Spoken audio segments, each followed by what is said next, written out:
নমস্কার বন্ধুরা, আপনাদের সকলকে স্বাগত অরেঞ্জ স্টাডি ক্লাসে। আজকে আমরা আলোচনা করব অষ্টম শ্রেণীর দ্বিতীয় পর্যায়ক্রমিক মূল্যায়নের অন্তর্ভুক্ত একটি অধ্যায় তাপের যে বাকি অংশটা করেছিলাম হিম মিশ্রর আগে পর্যন্ত।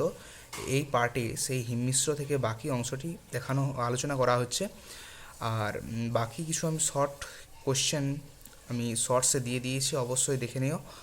আর ভিডিওটি শুরু করার আগে একান্ত অনুরোধ, চ্যানেলটি সাবস্ক্রাইব করে একটি লাইক দিয়ে দিও। তো চলো শুরু করা যাক। হিমমিশ্র কাকে বলে? একাধিক পদার্থের উপযুক্ত মিশ্রণ ঘটিয়ে মিশ্রণের উপাদানগুলির প্রতিটির গলনাঙ্ক অপেক্ষা অনেক নিম্ন উষ্ণতা সৃষ্টি করা সম্ভব হলে এই মিশ্রণকে হিমমিশ্র বলে। যেমন বরফের সাথে খাদ্য লবণ 3:1 অনুপাতে মিশিয়ে হিমমিশ্র প্রস্তুত করা হয়, যেখানে মিশ্রণের উষ্ণতা হয় -23°C।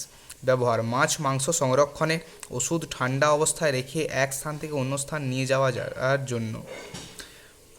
যাওয়া যায়। পদার্থের গলনাঙ্ক কী কী বিষয়ের ওপর নির্ভর করে? 3টি বিষয়: পদার্থের প্রকৃতি, কঠিনে অন্য পদার্থের উপস্থিতি আর চাপ।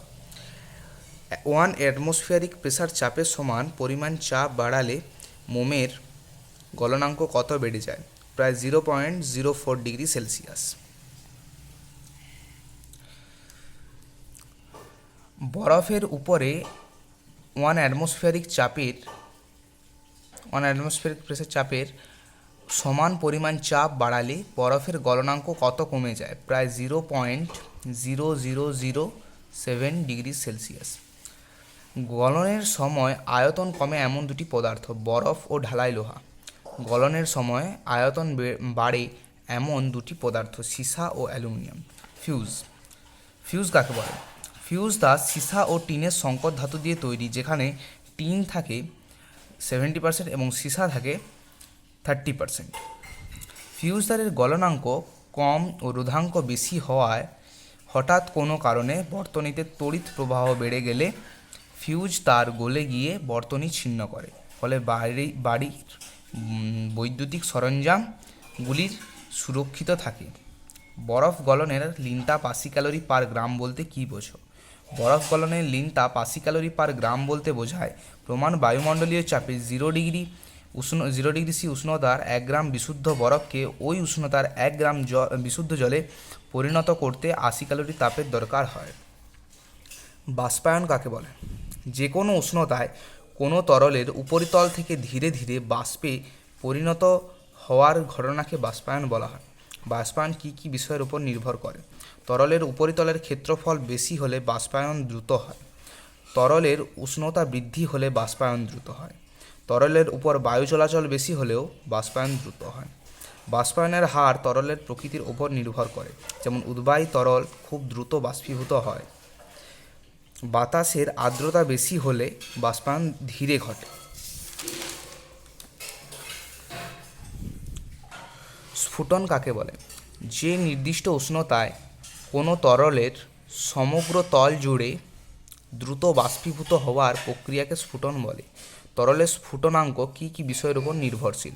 তরলের প্রকৃতি, তরলে দ্রবীভূত পদার্থের উপস্থিতি, তরলের উপরিস্থিত চাপ। এখানে একটা নোট লেখা আছে, দেখে নাও।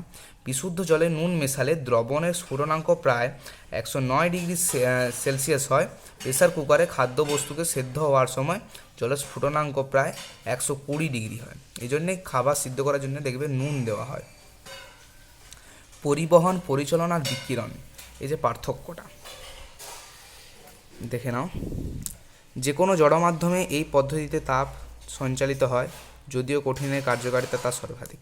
এটা দেখে নাও, এটা আর বলছি না।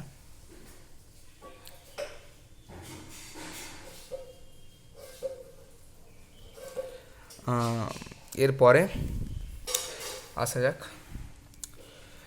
এখানে এই যে সুপরিবাহী, কুপরিবাহী আর অর্ধপরিবাহীটা আমি লিখিয়ে দিয়েছি খালি।